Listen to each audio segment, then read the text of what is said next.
Let's see what the arguments are.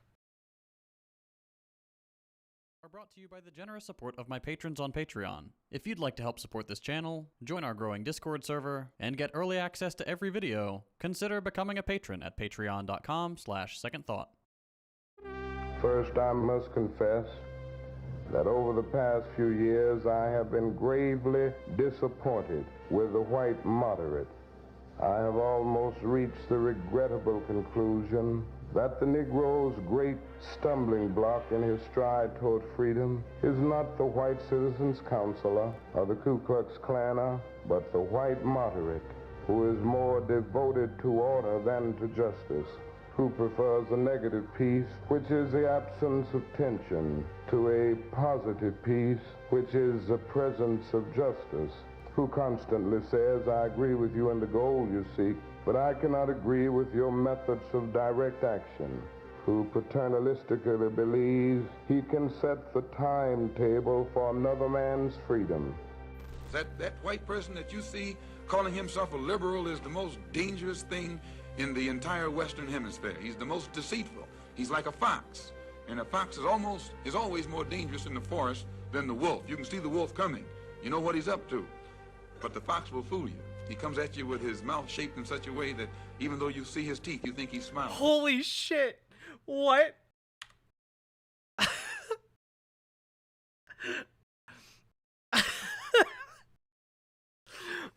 Oh my god.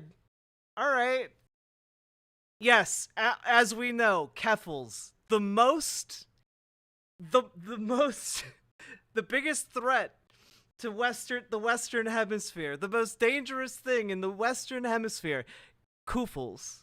Fool you. He comes at you with his mouth shaped in such a way that even though you see his teeth, you think he's smiling. You take him for a friend. Yes, well-known liberal, Vosh, a known socialist. Alright. Rolling. Okay, let's go. Over the past 5 months, just about everyone I know has come to the same conclusion. Dyed-in-the-wool liberals are as much the enemy of normal, decent people as conservatives are. And when I say liberal, I don't mean your average Joe who likes Harry Potter and Marvel movies and doesn't really think about politics outside of election years. Will you shut up, man? I mean the people who love Harry Potter and Marvel movies and also go out of their way to scold Palestinians for resisting their own extermination. People who demand you condemn Hamas while refusing to acknowledge that history didn't begin on October 7th. People who split their time evenly between rewatching Hamilton and calling anyone who criticizes Joe Biden a Russian troll or a Chinese spy. I think you know the type. But just so we're on the same... I have to be honest here. I don't know the type. Like, I don't know anyone who's so rabidly dogmatic about, like, Joe Biden that they're calling anyone who opposes him like a Chinese spy. Like, I don't know anyone like that. I know, like, troll accounts on Twitter that are like that.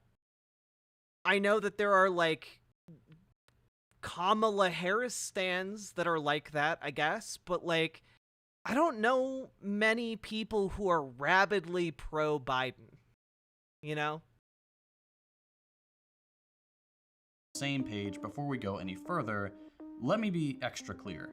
Liberalism is the default ideology in the imperial core. The average person ends up with a liberal perspective by osmosis. There is a pipeline from simply existing in the empire to becoming a rabid servant of the empire. And if you feel like this is an attack on you personally, please don't feel that way. Everyone should be capable of changing their perspective when presented with new evidence. If you're not, that's a good sign you may have been indoctrinated into a dangerous ideology.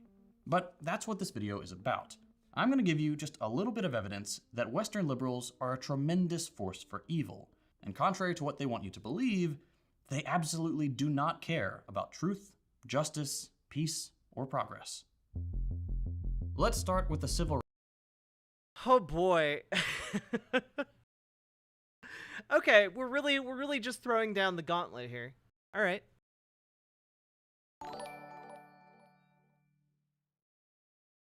Bird Solidarity, BWA. Very knifey duck. Thank you for gifting Flaming Flamingo a sub. Also, I feel in my bones like it's going to be relevant to bring up that like Karl Marx was actually like pro-liberalism.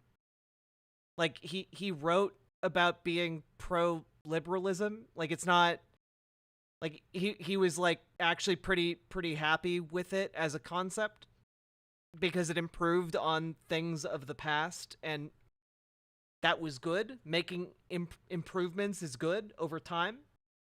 He also critiqued liberalism, of course, because he wasn't a liberal. But like his critique of liberalism was mostly the fixation and like violent defending of private property rights on behalf of capital. It wasn't because liberals are secretly evil and they will evolve to become fascist. It's not like they're Pokemon that if you give them like the Moonstone they become fascists. Like that's not why he critiqued liberalism. This is second thought. Rights era. A lot of Americans today erroneously believe that when Dr. King came onto the scene, he magically opened everyone's eyes and ended racism. Sure, things were bad back then, but his words were so moving that everyone put down their pitchforks and agreed that we were all equal. And of course, the white liberals were marching hand in hand with black Americans to forge a path to a brighter future. While MLK did have a profound way with words, and there were indeed a number of white Americans who marched for equal rights, this simplified view of the civil rights era is exceptionally misleading. Martin Luther King is one of the most co-opted figures in modern history. Everyone tries to claim him for their particular set of beliefs. I made a whole video about how history whitewashes black radicals. But the thing about these people waxing poetic about how great King was is that 90% of the time, they would have hated the man had they lived in the same era. True. Think about your family members today. That's true. Martin Luther King Jr. died one of the most hated men in America.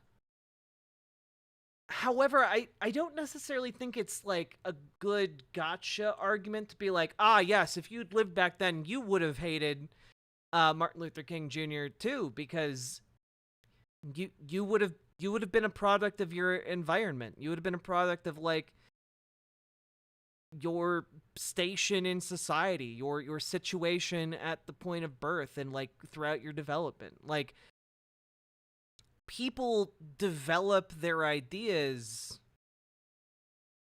in conjunction with like the material reality of their circumstances. Like that's not a crazy idea. Like this is effectively saying if you were a different person, you would believe different things, and like yeah. Today and how they reacted to the Black Lives Matter rallies and protests. If they're anything like my family, you probably heard some pretty ignorant, hateful statements. The same exact thing happened in Dr. King's time.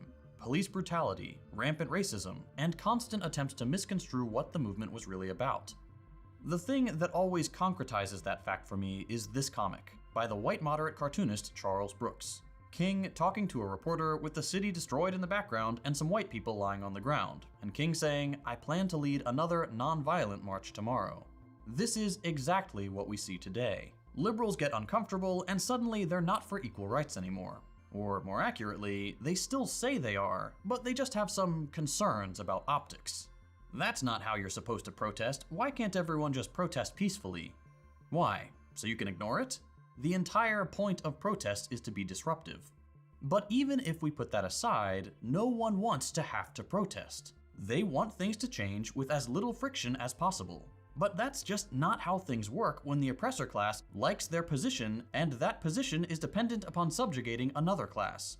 It's like Castro said during the Cuban Revolution. The people did not choose the path of armed struggle. It was the path that was forced upon them. Same with Palestine. The number of tweets I've seen from liberals saying, "I don't understand why they can't just peacefully protest," is insane. And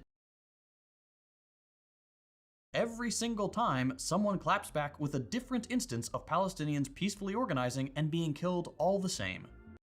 That is true. That does happen a lot on social media. I've seen it happen numerous times.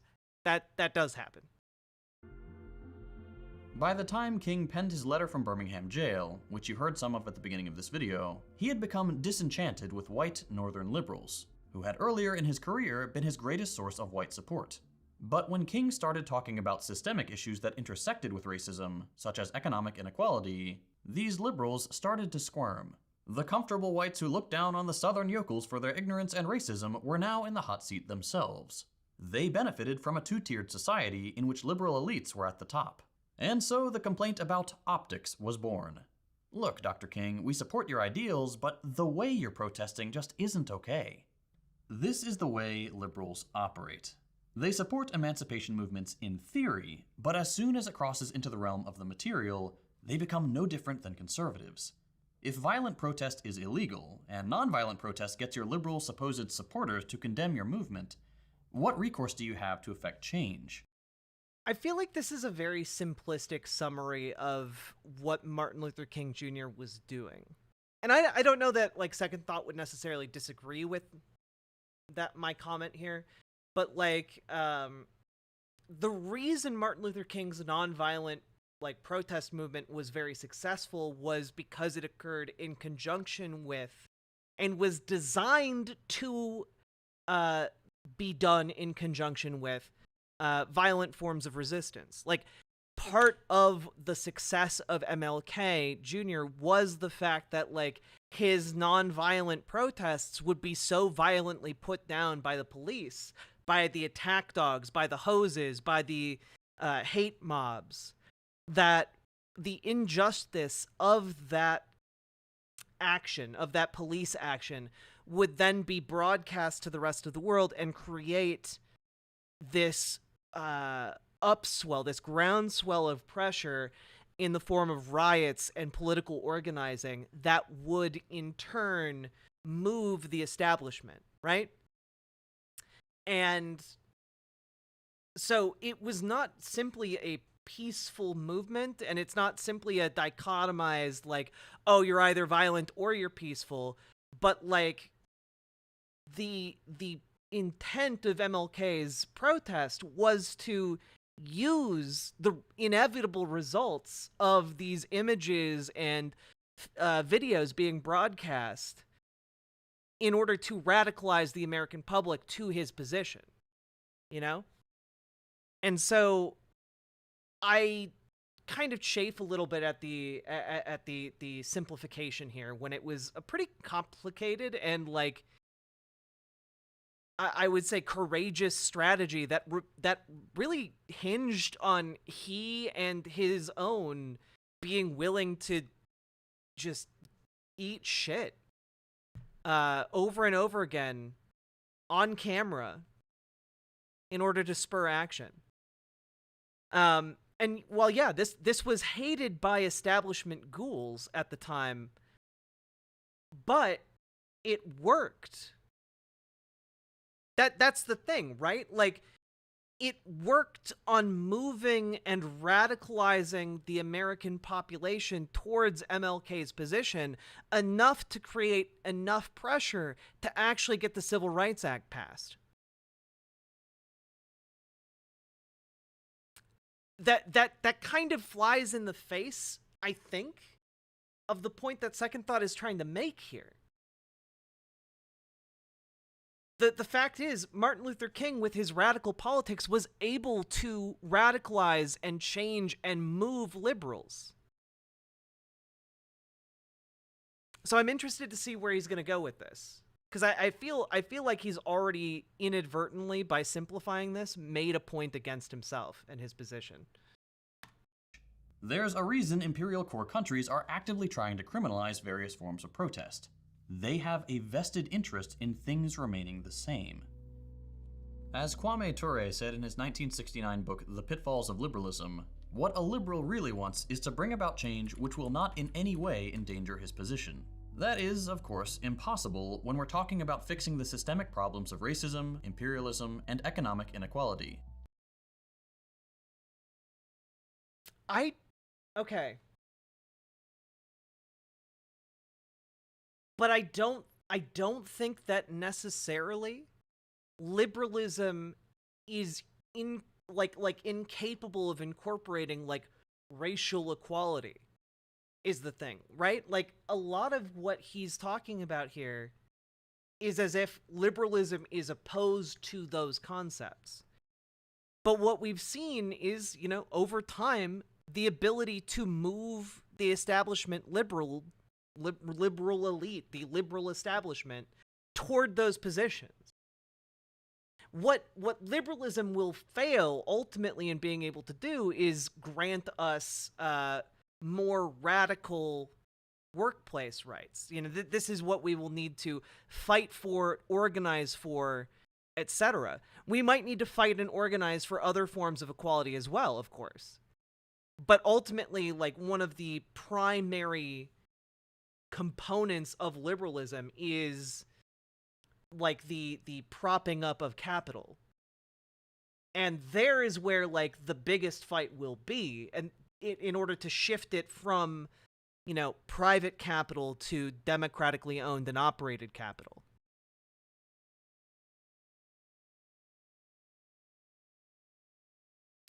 Which you can do through organizing, through pressure campaigns. Also, my dude, thank you so much for the raid. Welcome. We're going through this second thought video with a critical eye. Hope you enjoy.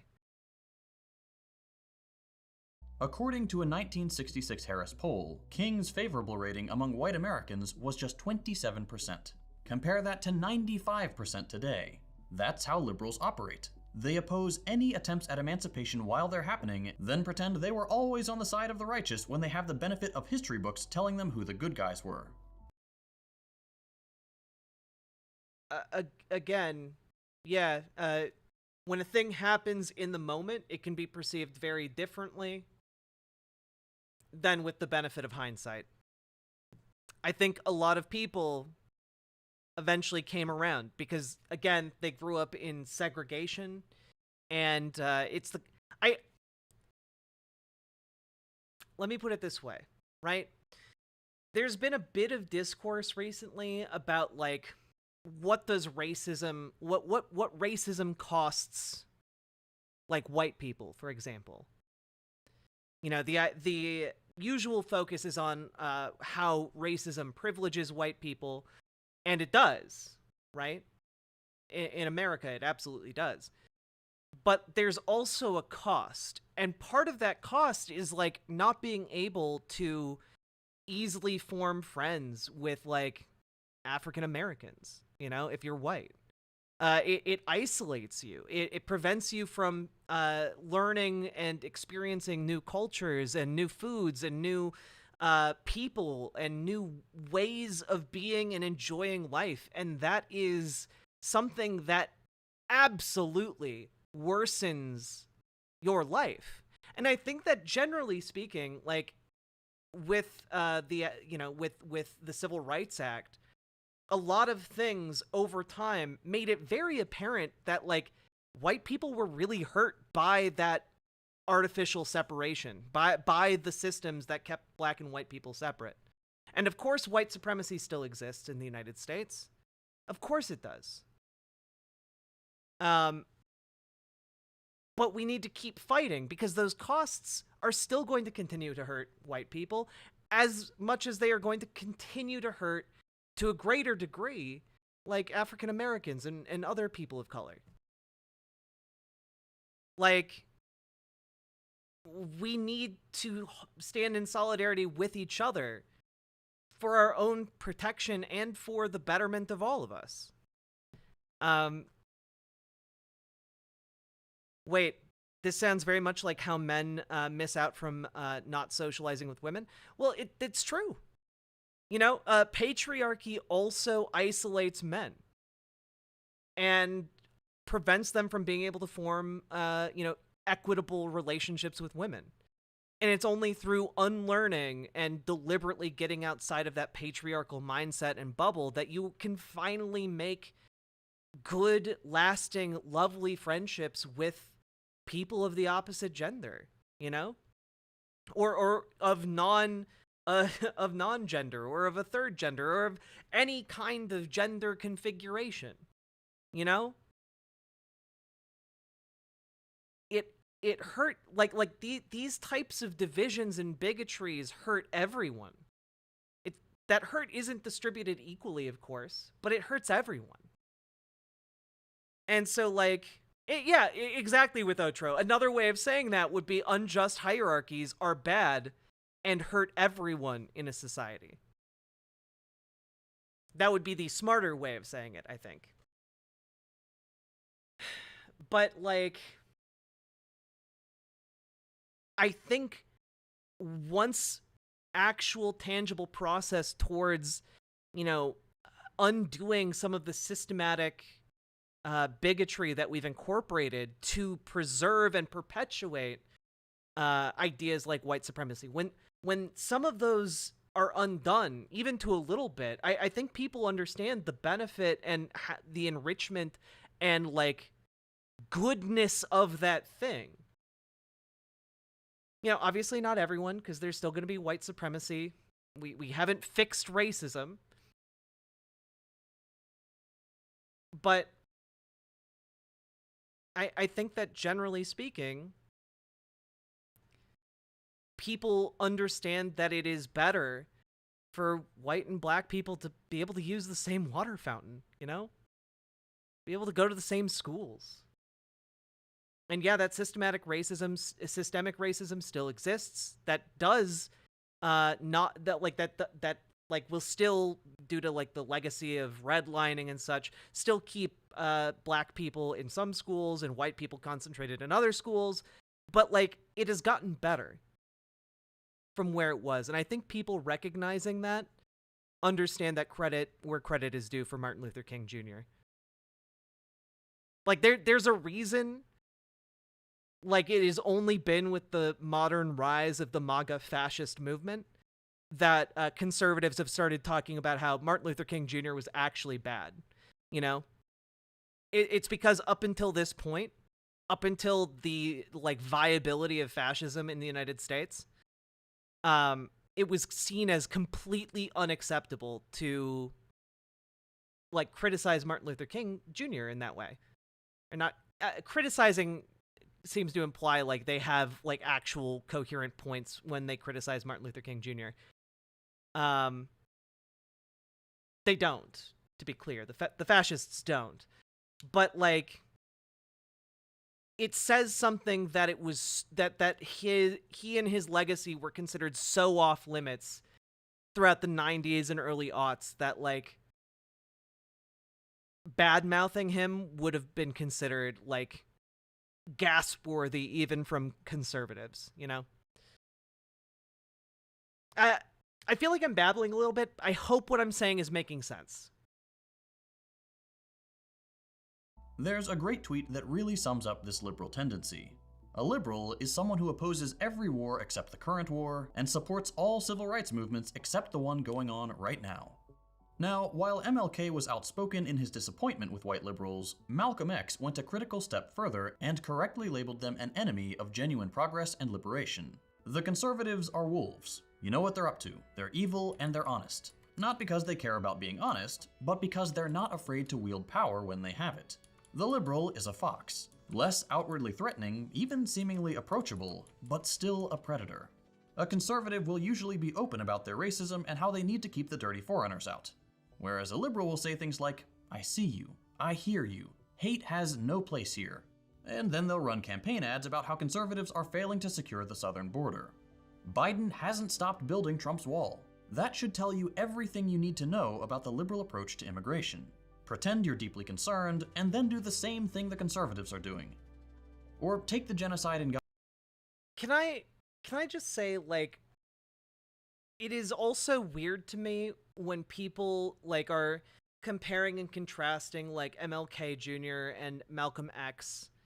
And, I feel like a lot of them often show them as, two sides of the same coin, opposed to each other, and MLK got it right, or Malcolm X got it right, and it's more it's less like that than people would like to admit.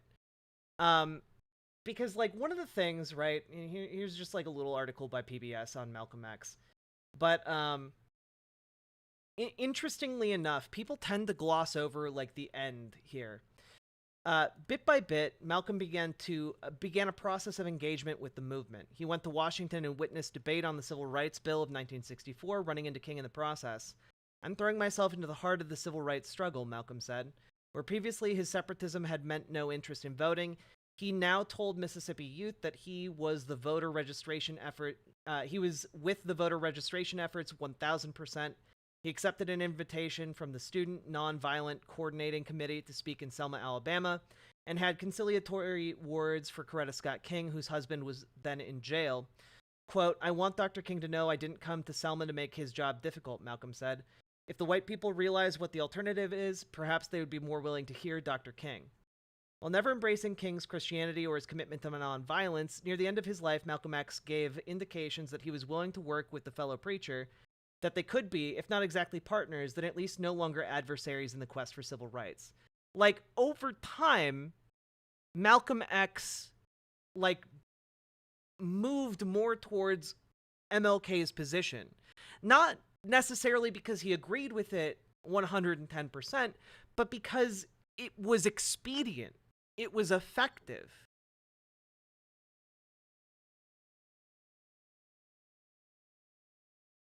And it was effective precisely because it got results. Gaza. We've seen a handful of the more liberal Democrats speak out against what Israel is doing, which is no small feat for a politician in the United States. But then when push comes to shove, they do the evil thing anyway.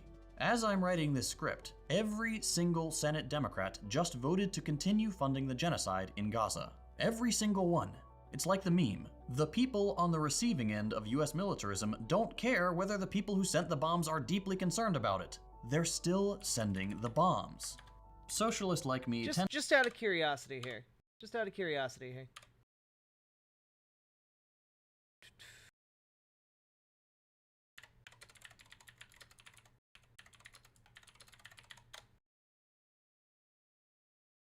Also, worth noting here that this bill did not wind up being passed into law due to opposition in the House. But let's just see here. Senate passed a $95.3 billion foreign aid bill with assistance for Ukraine and Israel in a vote early Tuesday morning, setting up a showdown. The foreign aid package includes $1 billion of support for Ukraine and for security assistance for Israel, as well as humanitarian assistance for civilians in Gaza, the West Bank, and Ukraine, among other priorities. Let's see. The bill includes $60 billion to support Ukraine in its fight against Russia, $14.1 billion in security assistance for Israel, $9.2 billion in humanitarian assistance, and $4.8 billion to support regional partners in the Indo-Pacific region, in addition to other policy provisions. Let's see here. Yeah.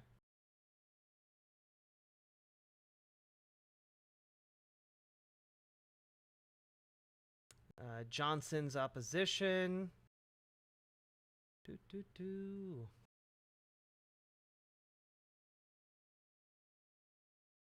Okay. So, a couple of things on this bill, specifically. So, yeah, it's bad that they voted on a bill that would have given Israel $14 billion in aid. I am going to say, however, that, like, part of what made that bill important to pass was the aid for all of the other things in there. Aid for Ukraine, which is currently fighting off a Russian invasion from a much larger country. You know, they're fighting off the Russians. And currently losing ground because they don't have the necessary arms and ammunition that they need in order to continue fighting effectively. It also included aid for civilians in Ukraine, as well as aid for civilians in Gaza. Like, I understand that, like, this is, the $14.1 billion is bad, but there's $81 billion of aid for other things that are actually super, super important as well. And part of the problem here is all of that aid got tied together into one bill, probably to try and force votes for the bill. I understand that Second Thought is pro-Russia, but I'm making my argument here, okay? So what I want to put forward here is the idea that lawmaking is hard and needs compromise. That's just the nature of democratic lawmaking. There was no win here. But on top of that, the bill got killed in the House. So it never actually came into effect, which also might have been part of the calculation for people voting for it in the first place in the Senate. So I think that there's a lot of things here, and I think concluding that, the people in Congress who are most sympathetic to left-wing pro-Palestinian causes are secretly evil and hate Palestinians. I don't think that that's the case. I don't think that that's the case, and I don't think that this source, this citation, shows that. Maybe if you could show like a longer term pattern, maybe that's where this video is going to go. Maybe if you could show a longer term pattern of these individuals voting in that way, you could make that argument. But the fact is that, frankly, like Bernie has been opposing like aid to Israel for like the last couple months. He's been making a stand against aid to Israel. And again, part of the reason why legislation like this gets his vote is because of all of the other things that are attached to it that are also important to get done. And Bernie Sanders is definitely not pro Palestinians being slaughtered by the IDF. To continue funding the genocide in Gaza. Every single one. It's like the meme. The people on the receiving end of US militarism don't care whether the people who sent the bombs are deeply concerned about it. They're still sending the bombs. Socialists like me tend to joke about Democrats just— Also, just to be clear, again, that aid package didn't get passed. And even if it never gets passed, Israel will still have the economic ability and the production capacity to rain bombs upon the people of Gaza. Their ability to procure arms and ammunition is not completely dependent on the United States. Being Republicans with a rainbow flag painted on their bombers. But it's absolutely true. The liberals' only objection to imperialism and global domination is on aesthetic grounds. They may say they're cool with gay people, but they're still going to turn the rest of the world to glass if it means maintaining our hegemony.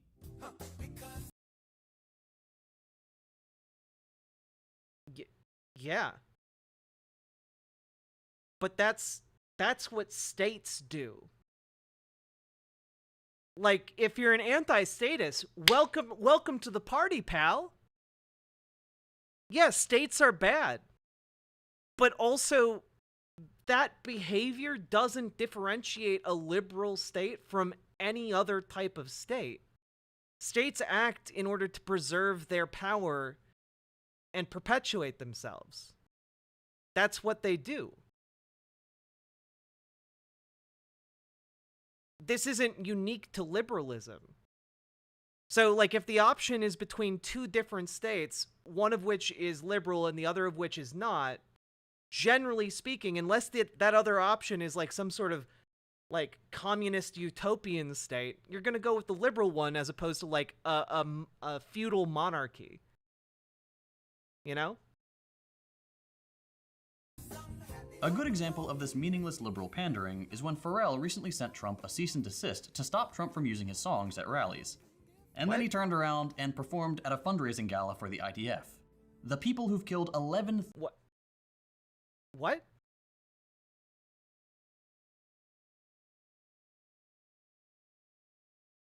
first of all, bad move on Pharrell's part. Second of all, there's a big difference between Pharrell and a political figure. Pharrell, as a business person whose job is marketing himself, for obvious reasons, doesn't want to associate himself with Donald Trump. And unfortunately, given where like a lot of people's public opinion was at the time and in his presumed social circles, performing for the IDF is seen as a much more acceptable thing. As a business decision, it makes sense. And you can have criticism of that, and I certainly do, but like, this is not the hypocrisy of liberalism. This is a guy making business choices that I happen to disagree with, but I don't think he's trying to take an ideological stand here. And now maybe second thought is arguing that, like, you know, you don't have to be like a cogent, like, you know, principled actor in these regards if you're acting in these ways. But like, I just think that he's kind of trying to use Pharrell as an example of that here. Am I off? Am I off on that, chat?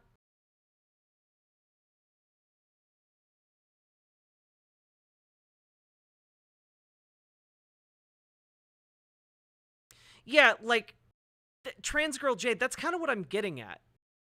A lot of this seems to be the inherent contradictions of capitalism itself and the way that capitalism functions rather than liberalism. The liberalism and capitalism are, you know, connected, of course, but I don't think that they're the same thing.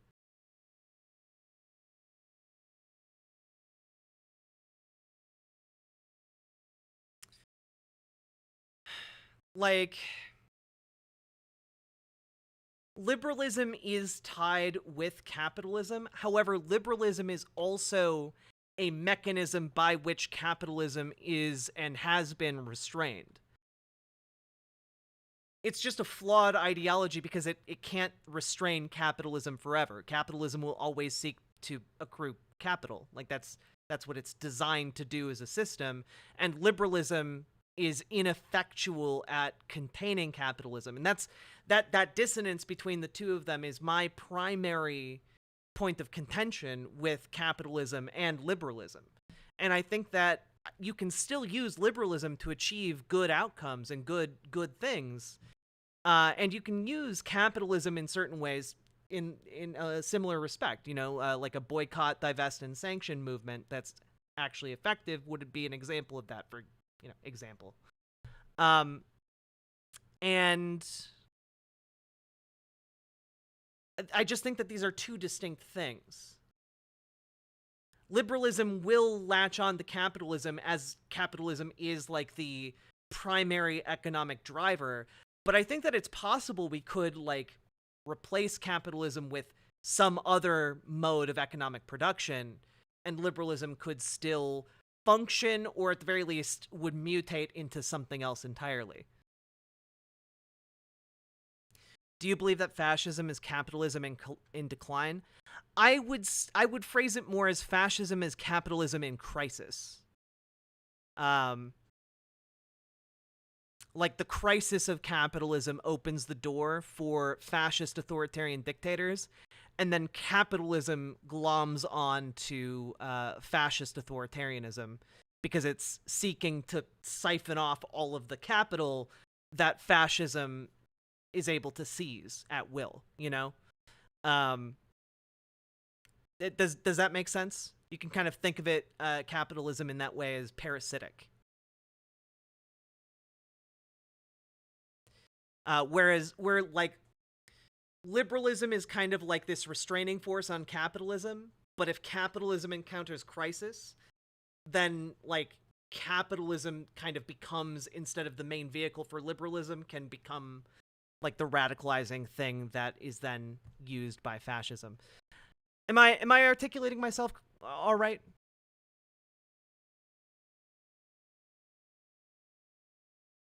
Are you guys understanding what I'm putting down?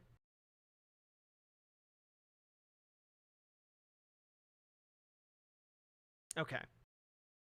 Cool. Liberals have barely any answers for fascism, and that's when they fall short of restraining it. Fascism is the militant arm of capitalism. I don't know if fascism is the militant arm of capitalism. I think that instead, opportunistic fascist authoritarians see a moment where they can seize power, and they use kind of the power vacuum of like a collapsed liberal society that can, by the way, collapse under the weight of capitalism, and they then seize control of power, and that's when the capitalist class zooms in to the center of kind of governance to siphon off the power and capital. I feel like I need a diagram, but I hope that makes sense.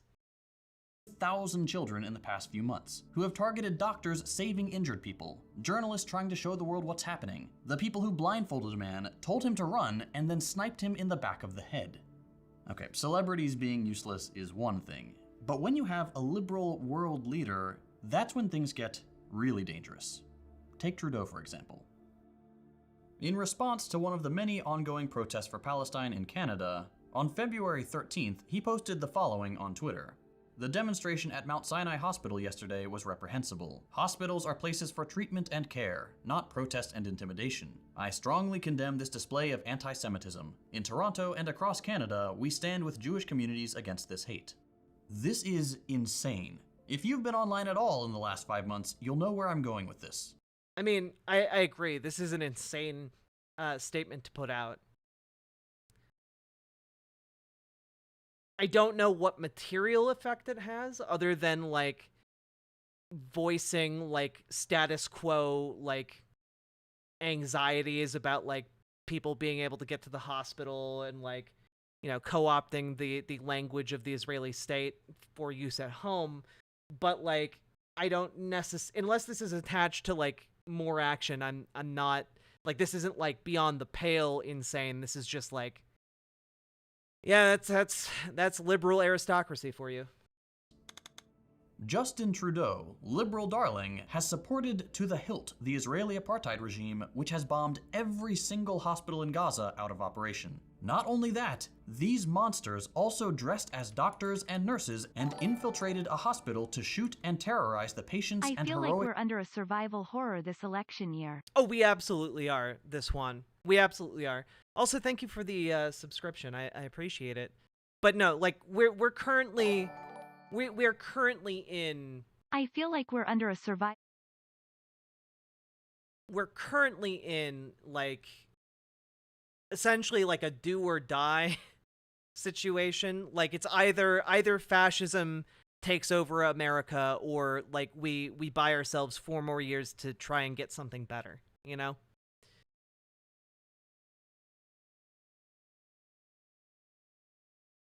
Staff inside.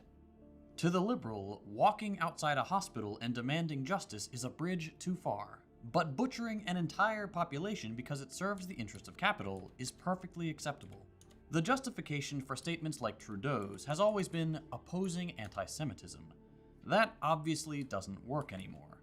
It's an absurd claim to make that criticizing a genocidal apartheid regime is anti-Semitic. And it's become even more clearly absurd now that we've seen hundreds of thousands of Jewish people around the world. Just out of curiosity, I wanted to look up more about this. I guess police are investigating this, which is crazy. Internal emails sent to hospital staff. Mount Sinai president and CEO said participants climbed scaffolding on the exterior of the building during a demonstration.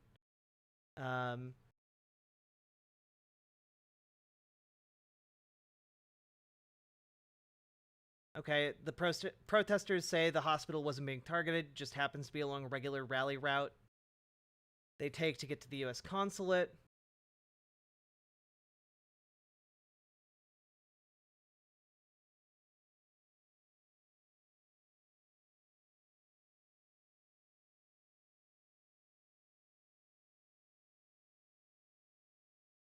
Let's see. Oh, Doug Ford is a real piece of work.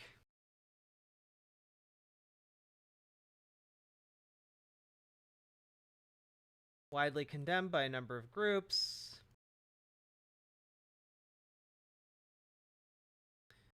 Doctor at the scene said that when he went down to see what was happening, went down to Hospital Row with a sign that read, "Leave Mount Sinai alone."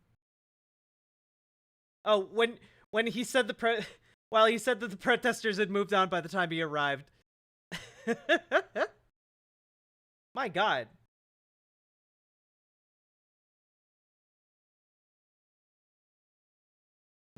Protesters responded saying Mount Sinai Hospital just happens to be along a regular rally route, which we pass by on a usual basis as we head to a rally in front of the U.S. consulate. The irony is that portraying the rising of the Palestinian flag as a hate-motivated act of anti-Semitism is its self-perpetuating anti-Palestinian racism, the statement later says. Honestly, true. Like, the most you can say here... Have you already debunked the historian? I have indeed, Lucy Hayes. I'm sorry.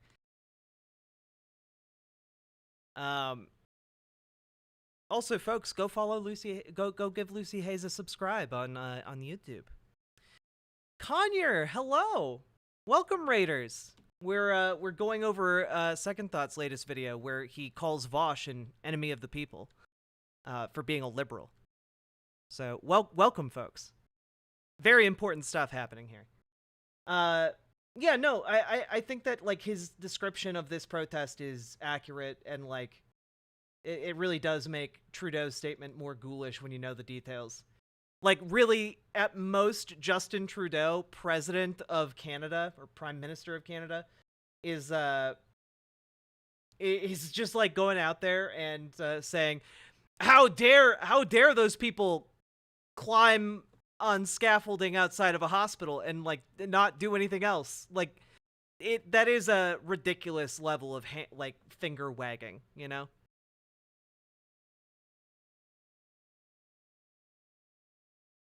Stand up against Israel's ethnic cleansing campaign and say, you do not represent us. All you have to do is look at footage from within Israel itself. Jews are brutalized by the fascist police for daring to speak out against the regime.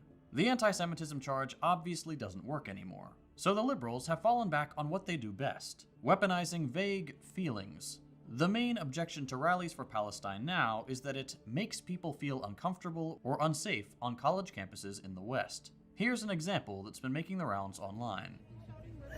They want him dead! Wait, isn't socialist MMA, like, really not great? I'm not super familiar with him. I feel like I've covered, like, one of the videos he's put out before, and it was, like, really ridiculously bad.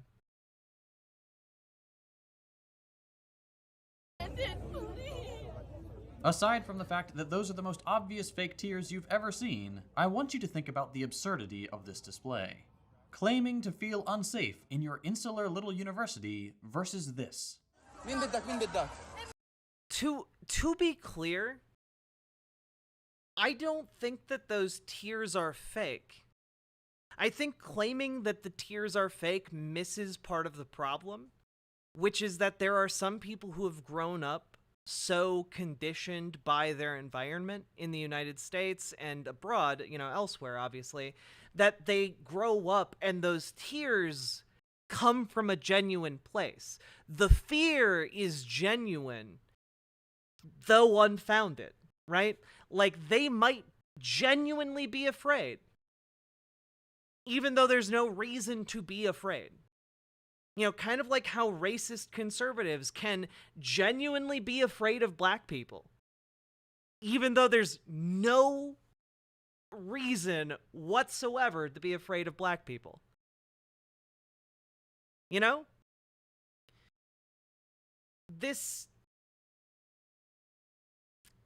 It bothers me when people are like, oh, those feelings aren't real. They're just putting on an act. They know what they're doing. And like, I don't think that's true.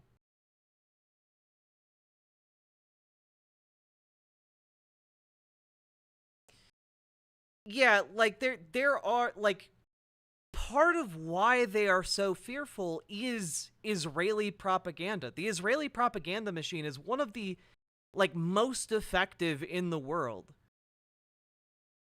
Yeah, which is saying something considering that like their propaganda is laughably terrible when it comes to pretexts to attack and do atrocities in Gaza on a daily basis.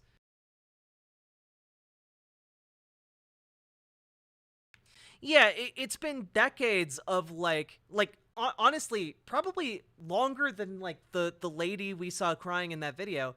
Probably like 2 or 3 times as long as she's been alive, there has been fear mongering about how without Israel, they're going to kill all of us. You know, if Israel ceases to exist, they're going to kill all of us. If we don't occupy the Gaza Strip, they're going to kill all of us. And like, that doesn't make it true. There's no way Hamas could like wipe out Israel. That's not like at all a material possibility. And I think that part of what's missing here is like recognizing that Israel as a state in this interconnected, globalized world that we live in is able to broadcast their propaganda much, much farther and create like political movements in other countries with a pretty like successful with a pretty high rate of success. So like to me this just seems to be missing part of the argument, I guess.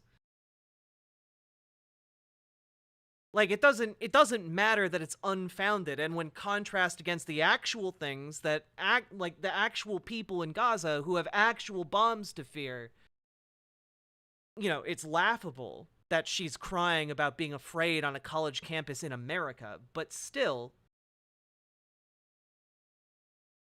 I think that just putting these two side by side and saying, look at this silly white lady, and like, I mean, as we saw from the Zoomer historian video, Jewish people aren't considered white by racists. They might have like white skin, they might be white passing at times, but like Jewish people are not considered white historically. So I don't even know if like we can qualify that as white woman tears in this case. I don't think it's necessarily Karen behavior. I think it's actually coming from a place of fear. I just threw a lot at you guys. You following? Do we have any questions? Got anything bouncing around the old brain pan that I can clarify?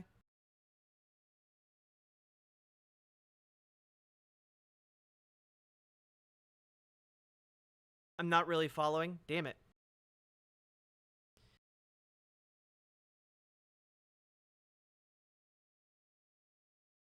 Head empty. Okay. To reiterate, historically, Jews aren't considered white people because they're Jewish. And for a wide number of reasons, that is considered not white, even if they might seem like they're white. And on top of, so it like categorically not white woman tears. On top of that, Second Thought's arguing that these tears are fake or an act. I would argue that they are the product of prolonged and strong propagandistic overtures by the Israeli government that are designed by their nature and by like Israel's program of right of return to reach every single Jewish person on the planet. So I think that there is more going on here than is being put forward in this comparison.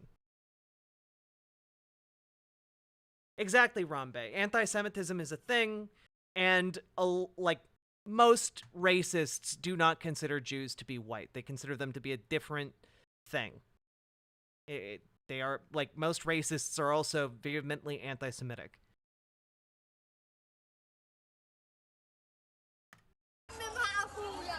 طيب انت ايش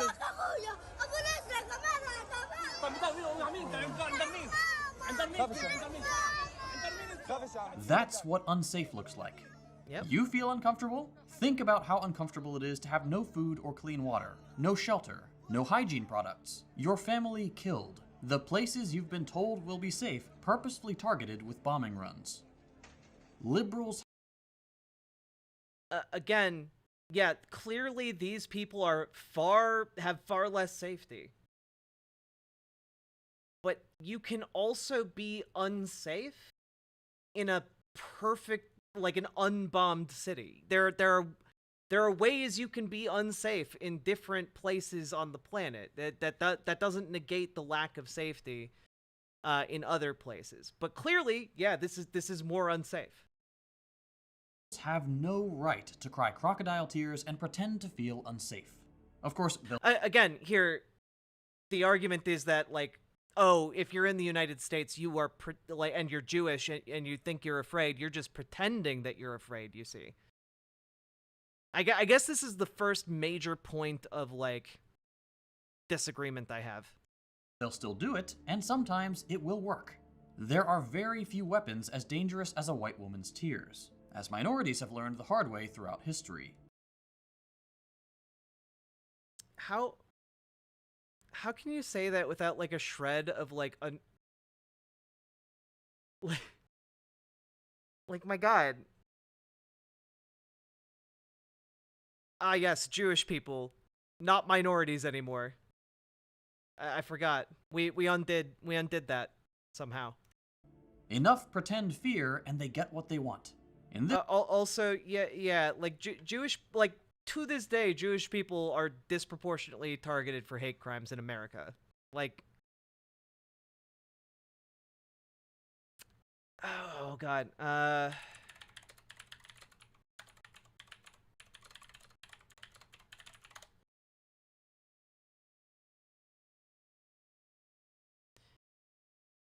yeah, let's see. Since October 7th, hate crimes against Jewish people, like, jumped 60%. Or no, I was reading that wrong. I'm sorry. 60% of all religious-based hate crimes target Jewish people. Yeah, Jewish people make up 2.4% of the U.S. public. They account for 60% of all religious hate crimes. Like, the amount that they are targeted is big. So again, they are a minority. Like, Israel, like, again, there's a conflation here between Israel and Jewish people that I'm really uncomfortable with from second thought. In this case, the criminalizing of solidarity with the people currently being exterminated. I made a tweet the other day that said, "One thing that's been bothering me recently is that I have no power to make liberals care. I can say, I will never again speak to someone who still supports Israel, but what good is that? The hate and powerlessness I feel is something I haven't experienced before." I had one commenter respond with something I think is important to share. This is how colonized people have felt forever. Liberals act like they care, but they don't. They really, really don't. And their fake performative caring actually makes it way worse. At least right-wingers are honest. That's a great point, and it echoes what Malcolm X said half a century ago. Liberals are no better than conservatives. They're often even more bloodthirsty, as we've seen with their recent behavior. Again, if you're gonna invoke Malcolm X, it's very convenient for you to ignore that later in his life, when he became a far more effective agent of change in society, he engaged with the liberal process. He made concessions toward Martin Luther King Jr.'s positions. Also, if you paid attention to conservative propaganda and conservative messaging, conservatives are absolutely not honest. They're absolutely not honest. Are you kidding me? As, like, a trans person, I watched for years as they talked about, oh, it's just about integrity in sports. It's just about integrity in high school sports. It's about high school sports integrity. Integrity sports high school. And then all of a sudden, whoops, actually we want to ban trans people from accessing healthcare and stop any and all gender transitions. And also, we're going to kick you out of the military, and also, like, just so on and so forth. You know, like, the lies are part and parcel. They are not honest.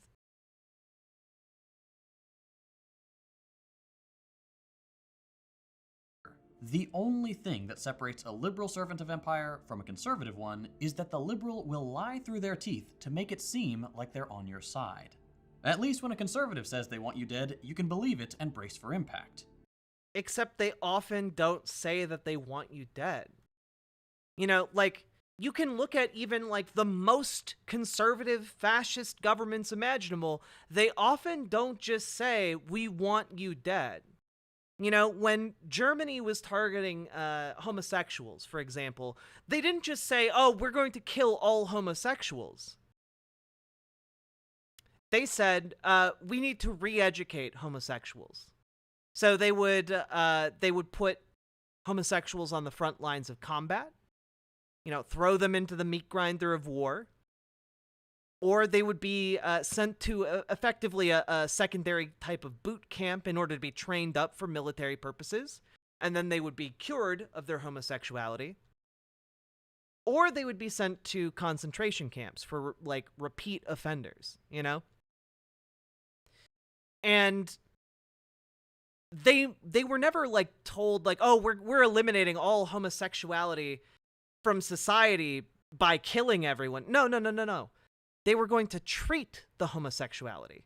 They were going to fix them. They were going to fix the societal illness.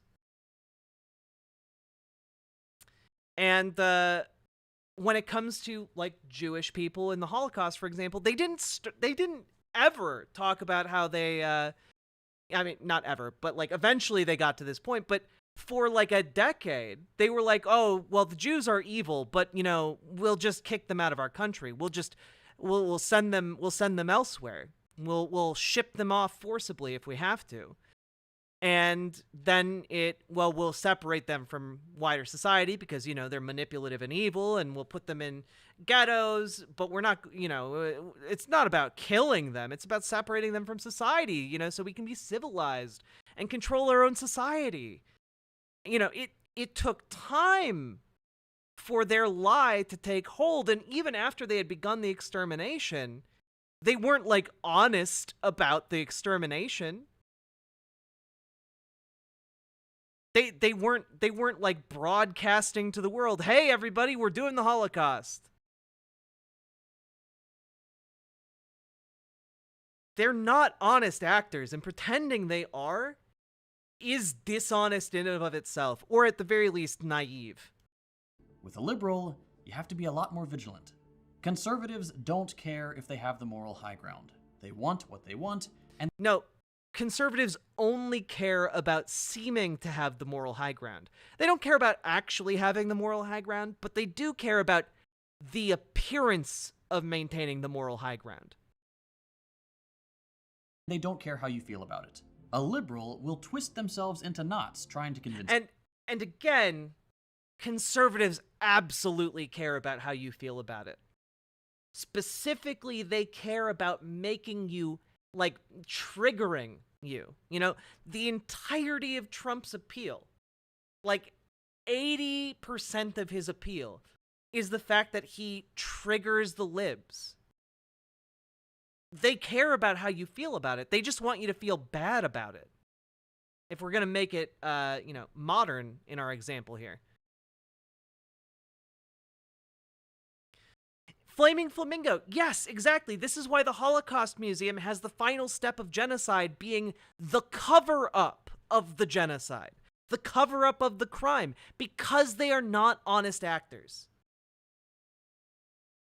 you, and often themselves, that they are the moral arbiter of modern politics. Even the liberals who are critical of Joe Biden and the wider West's enabling of this genocide often speak out in a way that ends up reinforcing belief in liberalism. Take the recent drama surrounding Jon Stewart. He said some common sense stuff about Biden and really pissed off the vote blue no matter who crowd.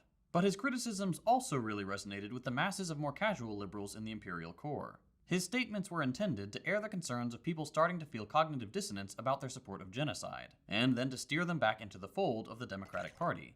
Yeah, Biden may be too old for the job, but we'll do better next time. The most important thing is keeping Trump out of the White House. Things would be so much worse under a Republican, believe me. Never mind, of course, that things are only this bad because Biden, liberal champion of peace and freedom, has personally refused to call off his attack dog, and has instead spent billions of dollars of your tax money to fund the massacre of tens of thousands of men.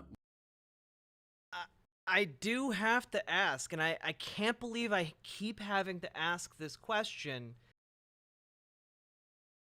Would the guy who moved Israel's capital and recognized Israel's capital as Jerusalem and has a neighborhood named after him in the Jewish settlement of the Golan Heights named after him,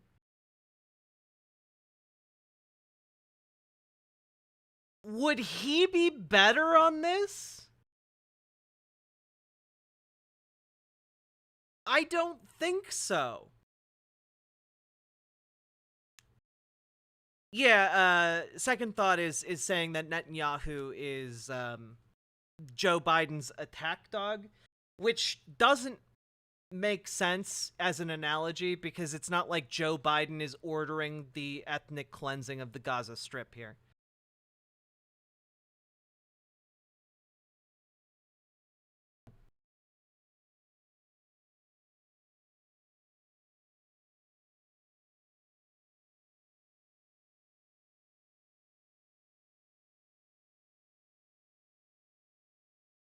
Women and children whose only crime is trying to prevent the slow-rolling eradication of their people and their history. I could go on like this, or hell, I could just leave the video running and play the hundred. I guess, again, every time someone like Second Thought makes this argument that like somehow Trump would be a better alternative in a two-party duopolistic system where we either have Joe Biden or Donald Trump, and you have to choose one of them. And there are going to be direct and grave ramifications for the people of Gaza. Which of those two is going to be better? I don't think it's going to be Trump, the guy who proposed nuking Iran. I don't think he's going to be better. I don't think the guy who, on a whim, assassinated Soleimani is going to be better for the people of Gaza. Like, there are two options here. And if you want to complain about the two-party duopoly, I'm right there with you. And we can organize to get that done. But the time for organizing for that is the 4 years in between elections. Right now, it's too late to change that option for us in the immediate future for this upcoming election.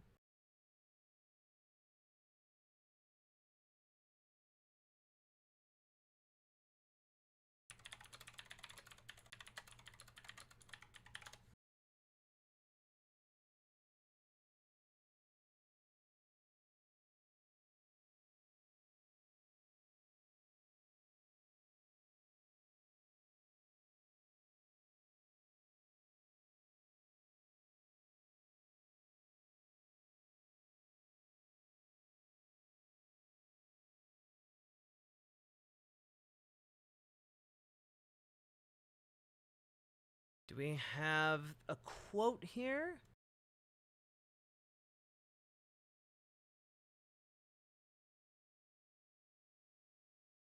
Let's see. Here's Al Jazeera. Al Jazeera reporting, Trump's Gaza comments highlight tough choice for peace-supporting U.S. voters.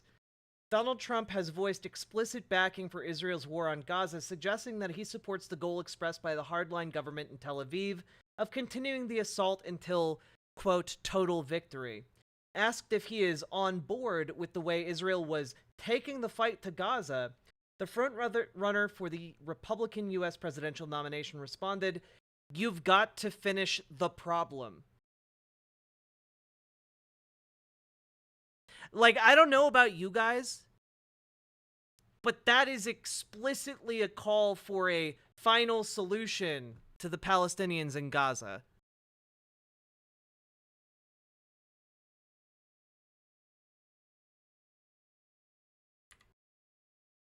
Hundreds of only things are only were intended to air the concerns of people starting to feel cognitive dissonance about their support of genocide, and then to steer them back into the fold of the Democratic Party. Yeah, Biden may be too old for the job, but we'll do better next time. The most important thing is keeping Trump out of the White House. Things would be so much worse under a Republican, believe me. Never mind, of course, that things are only... And XL Step, I'm not trying to strawman Second Thought. I've been trying to be very fair to him throughout my response here. But, like, I don't... Like, my interpretation of that is essentially that he's being sarcastic when he's saying Trump would be so much worse than Biden. I read that as sarcasm. Now, maybe I'm wrong. I am autistic. I could be misinterpreting the tone. But we'll do better next time. How do you guys The most interpret important this? thing is keeping Trump out of the White House. Things would be so much worse under a Republican, believe me.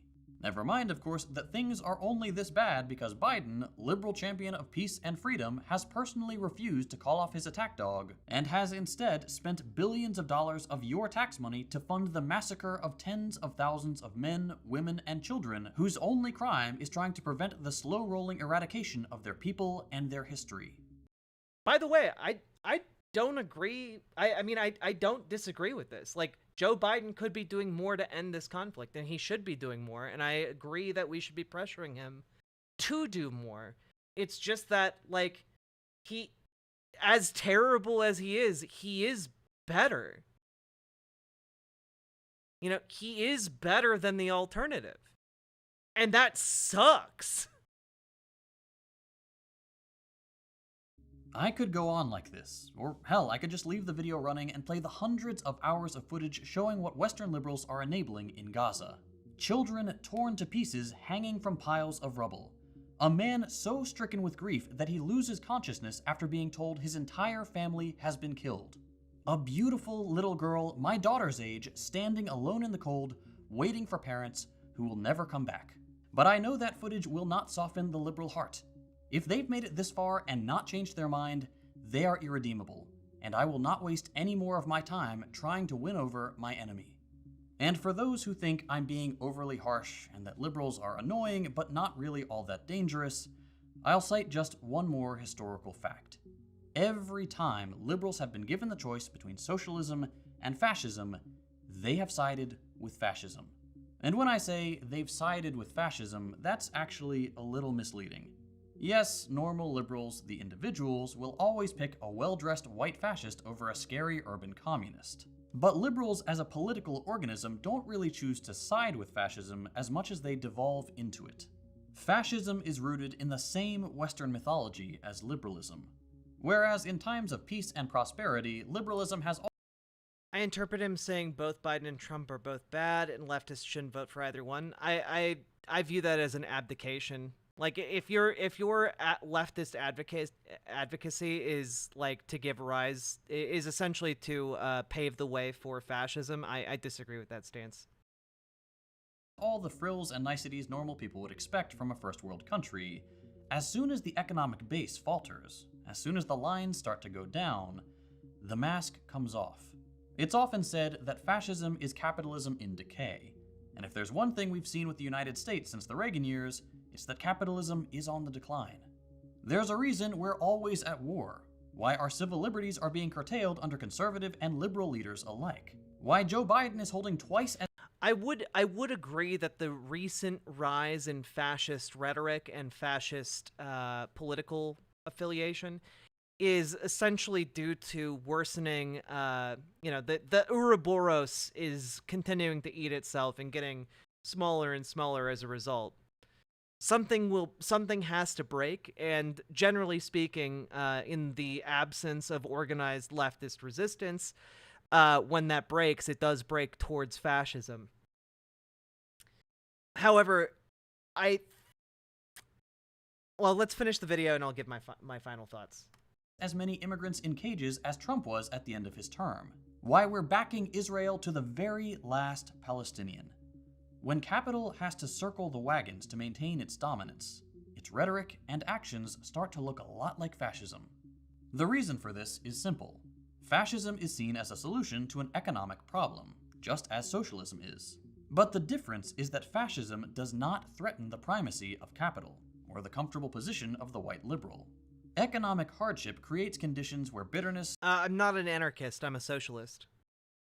distrust, and desperation can thrive, making the masses... In a very long-term sense, I'm an anarchist, but like I want and believe in like advocating for specific policies that can get us to those places, and I don't have specific policies on a long-term scale that can move us towards like an anarchist utopia, so I don't necessarily brand myself as an anarchist, even though in my heart I sympathize with anarcho-communists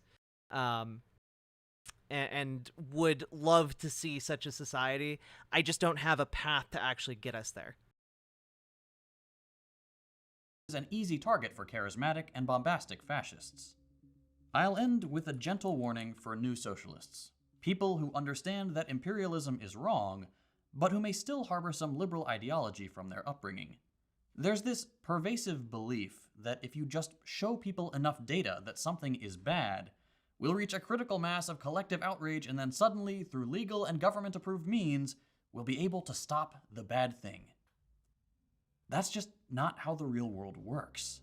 That's become abundantly clear in the last 5 months. Bit by bit, our rights to protest, to assemble, to speak out, are being taken away. The Palestinian people have tried peaceful protest for years. They've tried appealing to international bodies. They've tried everything. They are well within their rights to resist their executioners by whatever means they deem appropriate. No amount of liberal hand-wringing and phony moral objections will change that fact. You don't get freedom peacefully.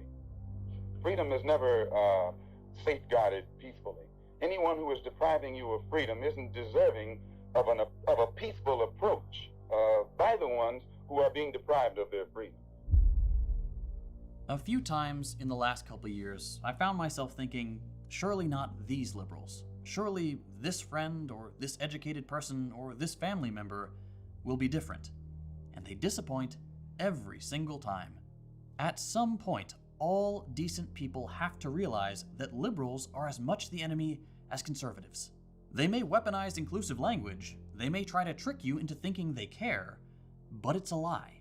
The Western liberal position on Palestine should be the final nail in the coffin of liberal legitimacy. And I know it's not my job to call people out like this. I know my role is to be inclusive and offer a charitable on-ramp into socialist ideas. But sometimes you just have to tell it like it is. I'm actually baffled by this, you know? Specifically because presumably his video and his entire career is built on the idea of radicalizing people to his position. Like his entire channel and job is to convince people to be farther left, to move closer towards his ideas. And yet he's rejecting the very notion that you can do that. And I find that fascinating. Malcolm X was right. Liberals are the most dangerous thing in the Western Hemisphere. I mentioned at the beginning of the episode that my content is only possible thanks to my patrons on Patreon. For people who make principled socialist content, and especially... Alright. So, I'm gonna give my thoughts. Bill from Intercourse, thoughts on localism. Generally speaking, I think that Why are you we're listening beyond to that. this fucking tanky? Olympians, thank you for the $5 dono, and because someone suggested I go through it, and I've never watched a Second Thought video on my channel before, so I thought I'd give it a shot. You know, I try and approach fellow lefties with good faith. on these videos, and I feel like I gave a lot of good faith throughout this video. I've encountered people like Second Thought many times in organizing. He's not someone who I would trust. He is a poser and LARPing revolutionary whose most revolutionary act is podcasting. These people are not serious organizers. Organizing successfully means allowing disagreement and diversity of tactics, not dreaming of a revolution. All people like Second Thought know about revolution is from Hollywood, which is ironically what makes Second Thought a liberal himself. I don't know if I fully agree with that, but I understand where you're coming from. Also, yes, chat did vote for me to cover this, so that is what we're doing. As leftists, we should criticize systems, not individuals. That includes people who sit out elections. Focus your anger on systems, not individuals. I think that I am pretty clear that I criticize people who choose not to vote.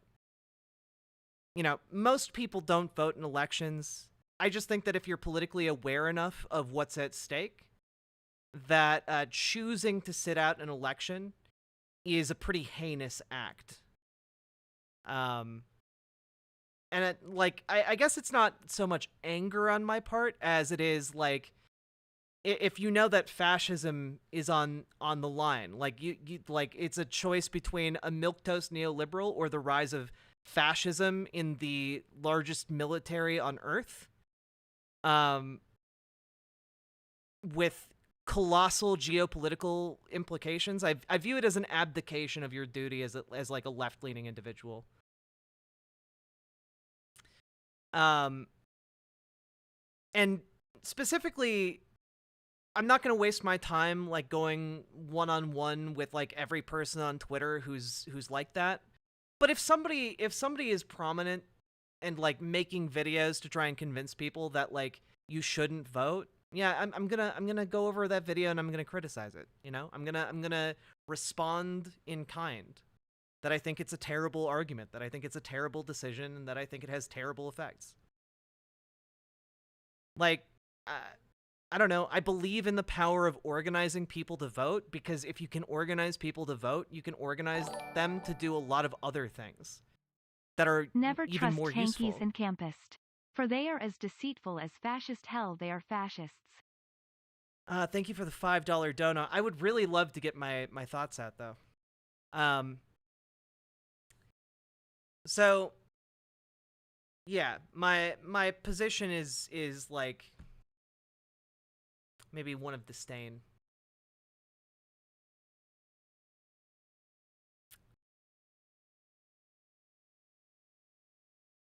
Thank you for covering this. You're very welcome. So my thoughts here are that it's very, again, to reiterate, very weird for him to make a video talking about how the intractability of liberals and how liberals are so dangerous. And like, I agree to a certain extent that liberals can side on the wrong end of things, whether it's, you know, white supremacy or capitalism. I agree that is absolutely a thing that can happen. The issue is they're the ones we need to move over to our left-leaning positions.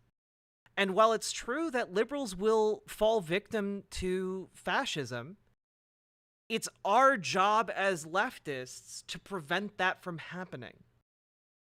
And I think that like his referencing of Martin Luther King Jr. earlier is telling.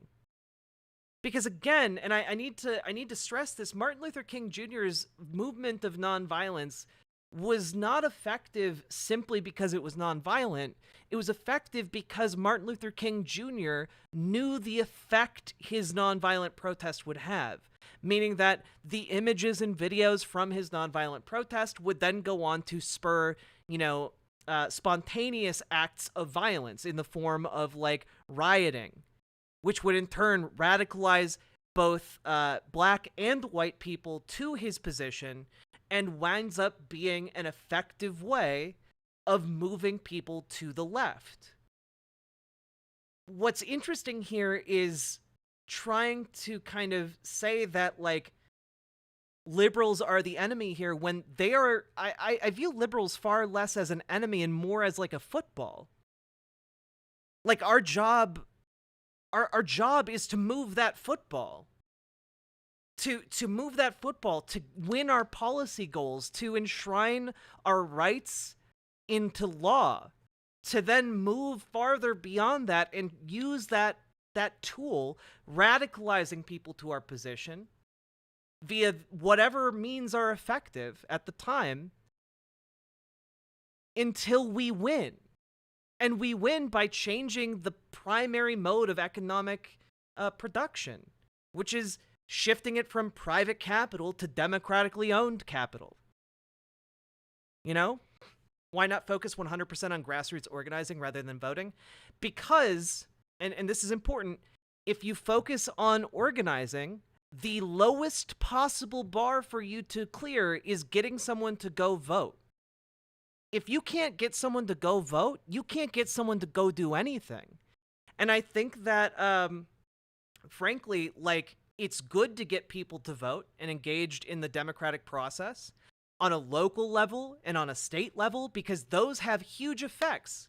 I mean, just last winter, for Christ's sake, like, there was a city council member in, like, a suburb of Chicago who was the lone dissenting voice that opened up the senior center on his city council to allow for homeless people to sleep in there during the winter when it got down to negative 40 degrees below zero.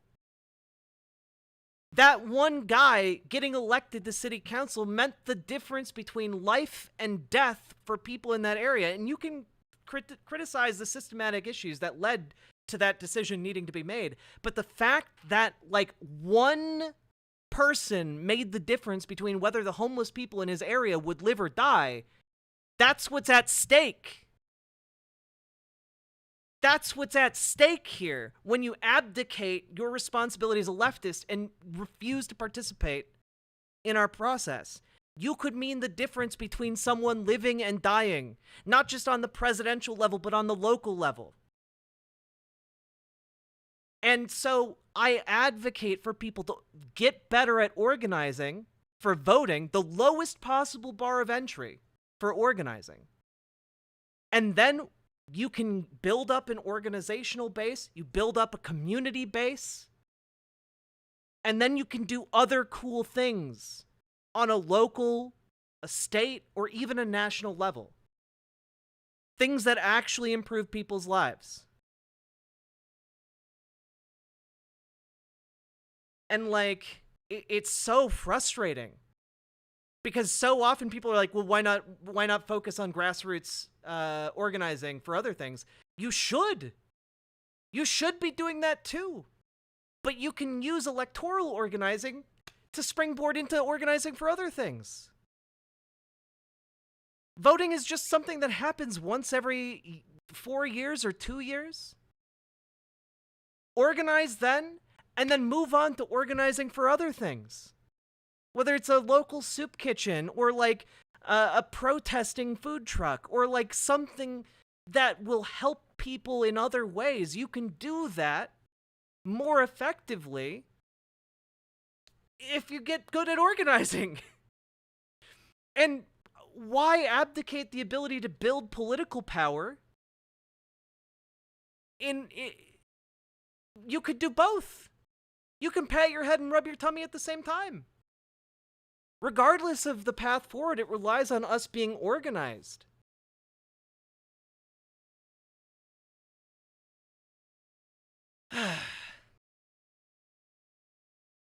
So, what fascinates me about this video is the idea that, like, oh, we can't move liberals. We can't win them over. Despite deliberately referencing Martin Luther King Jr., who won liberals over to his position. He might have died the most hated man in America, but consider that even though he died the most hated man in America, he won.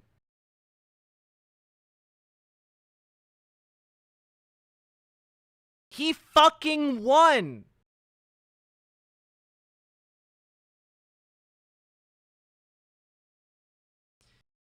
Segregation did not end by telling people to vote, for example. You're right.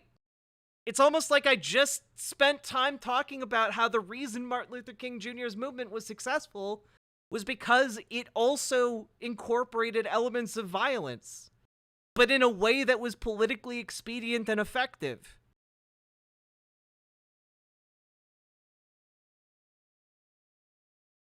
You win by organizing people. You win by organizing more people. By grabbing the levers of power and moving them in the direction that you collectively agree upon.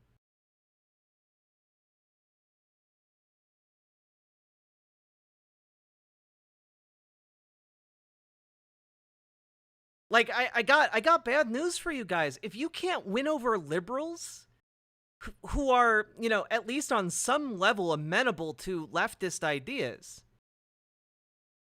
then you are not, like, what's your backup plan? Your backup plan is fall to fascism and then question mark, profit? Like, what is the plan? Because to me, from my perspective, it seems like the plan is just, guess I'll die, and that seems like a bad plan.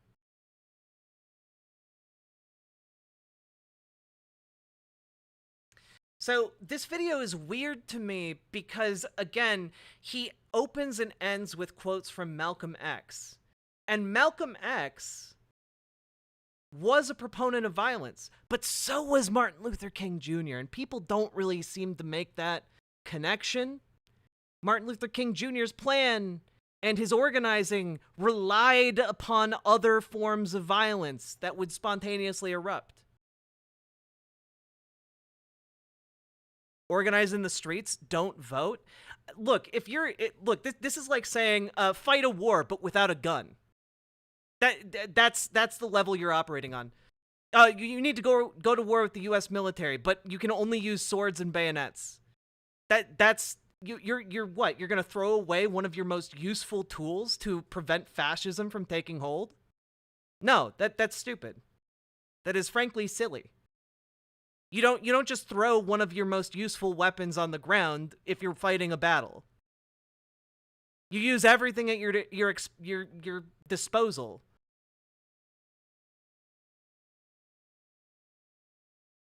You know, if it comes down to it, you use your goddamn teeth and fingernails, but those aren't your first options.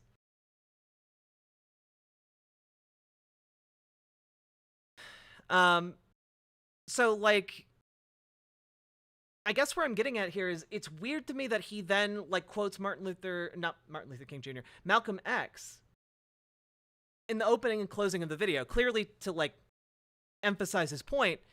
And the idea here is that Malcolm X wound up engaging with the electoral process. He wound up recognizing the expediency of engaging with electoral politics because it worked.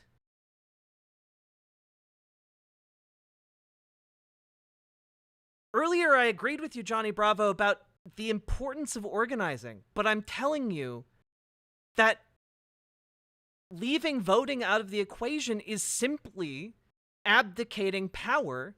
You're leaving it on the table for fascists to take instead of you. Instead of a left-leaning person who would move our country towards socialism, you're leaving it on the table for a fascist. And I don't believe in leaving fascists shit.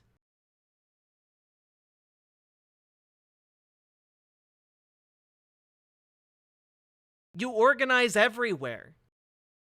In the voting booth and in the streets. You can pat your head and rub your tummy at the same time. I promise you can.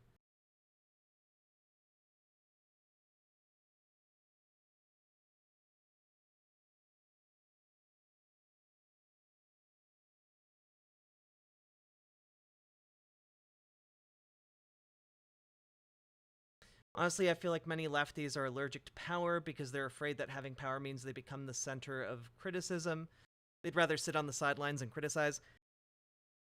No, I think it's more simple than that. I think a lot of people are more concerned with virtue signaling than they are. They're more concerned about their status in their small social circles than they are with actually achieving anything. The achievement is a secondary priority.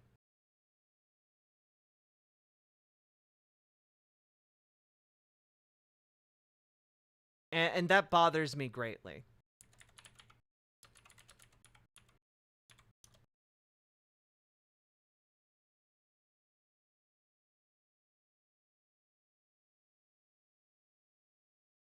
Honestly, Mr. Anderson, I think Rules for Radicals is definitely a good primer, I think, for people who want to actually be able to do things. Because it's about actually doing things. It's not just about theory, it's about like practical applications of power in the name of like pragmatically achieving like workplace solidarity or you know, democratic wins. And that's something that is desperately needed in American leftism. Why can't mutual aid and building dual power structures be a substitute for voting? Because if the wrong person gets into a position of power, they can fuck your mutual aid and fuck your dual power structures. Like that's why. They can crush you. If a fascist gets into power, like your mutual aid and your dual power structures aren't going to mean anything. That's gonna, sure, you might be able to save like 3 trans people, and that's great. If like you know, trans people are starting to be sent to the wall to be shot in the head, you know? But like, it'd be way better to not have to do that.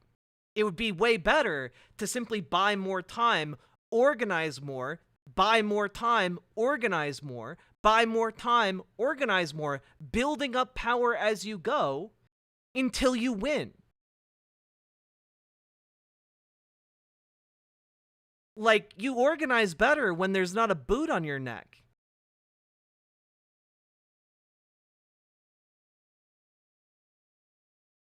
I don't understand this aversion to engaging in democracy. Like, if you don't want to engage in democracy, like, why even bother talking about voting? Why bother with the LARP? You know?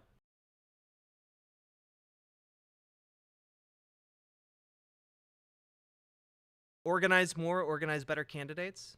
For sure. Spoken from someone who's never participated in organizing, and organizing, you also vote on things. That's true. That is true. When you organize together, you also wind up having to have, like, structure, and that usually involves voting on things. That is true. I don't know. I just believe in the concept of democracy. I want to introduce democracy into the workplace as like a guiding principle. Like, your workplace should be democratically run and owned. I think every workplace should be like that. I believe in democracy within mutual aid organizations, democracy within any of the organizing that you are doing. I believe in it as a concept. And so I think forsaking it when it comes to the governance of the most powerful country on the planet seems to be silly.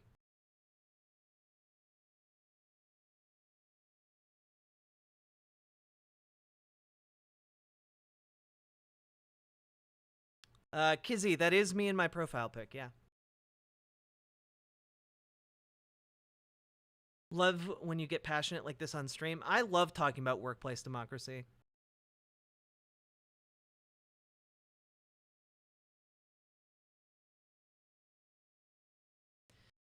Leftists who want to vote for Biden should vote for Biden, but they shouldn't tell leftists who don't want to vote for Biden to vote for him. No pressuring. Why? Why?